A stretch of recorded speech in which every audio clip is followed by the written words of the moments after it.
And with the first debate behind them, President Trump and Joe Biden are back to campaigning. And after sharp criticism of a debate gone off the rails, there could be changes to future showdowns between the candidates. Sure could. KCAL9's Sarah Donchi joins us now live with the very latest details. Sarah. Well, Juan and Pat, the reaction to this debate was so unique. A lot of people described frustration, annoyance watching this debate play out. And in fact, the reaction may have been so strong that it is spurring actual change. Both candidates were out on the trail Wednesday night, reflecting on Tuesday's raucous debate. At an event in Johnstown, Pennsylvania, Vice President Biden said this about the president. This president has breathed hate and division under the rocks here. And at a rally in Duluth, Minnesota, President Trump was critical of the moderator and his opponent. I was debating two people last night.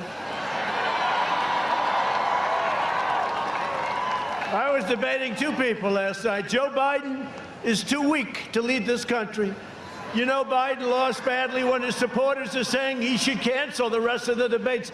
After a debate full of insults and interruptions, more than 73 of them from the president, the Commission on Presidential Debates said it's time for a change. Don't ever use the word smart with me. The question is, radical left. Will you shut up, man? Listen, who is on your list, Joe? It's hard to get any word in with this clown. Issuing a statement today saying additional structure should be added to ensure a more orderly discussion at the next two matchups. I think it was just a national embarrassment. The chaotic debate followed Joe Biden to the campaign trail as he embarked on a two-state train tour. Trump has no plans, no ideas, didn't express a single plan that he had about how he's going to move forward. President Trump had a different take. I thought the debate last night was great. We've gotten tremendous reviews on it. The president was asked again today if he condemns white supremacists. He didn't do so directly, but did try to clarify comments about the Proud Boys, a far-right group that has supported white supremacist ideas. I don't know who Proud Boys are, but whoever they are, they have to stand down,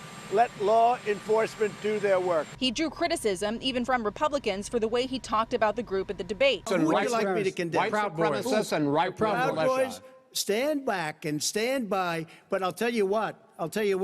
Somebody's got to do something about Antifa and the left. They urged him to correct the record. I think he misspoke. I think he should correct it. If he doesn't correct it, I guess he didn't misspeak. As for the content of last night's debate, CBS News fact-checked both candidates for false or misleading claims. Take a look at West Virginia, mailmen selling the ballots.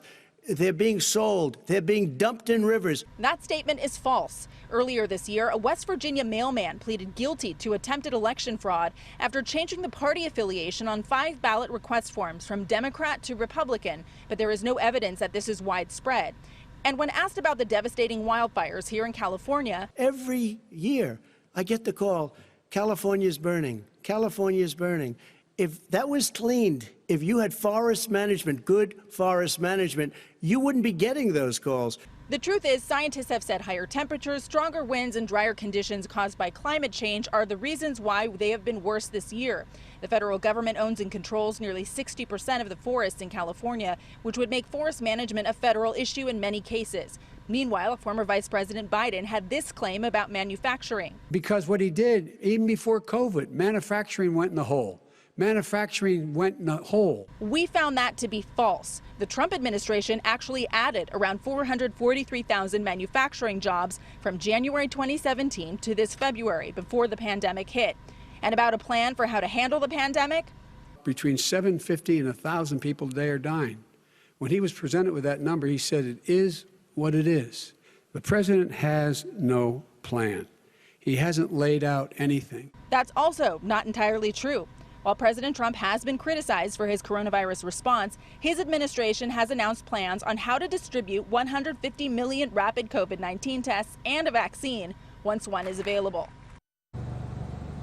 So there was a lot of talk online about cutting the mics. Now, the TV networks handle most of the broadcast aspects of the debates, but the Debate Commission actually controls the audio, so they could be able to cut the audio feed if they so chose. Of course, the campaigns would have to agree to any future rule changes about being able to cut the audio if a candidate is interrupting. Reporting live, I'm Sarah Donchi, KCAL9 News.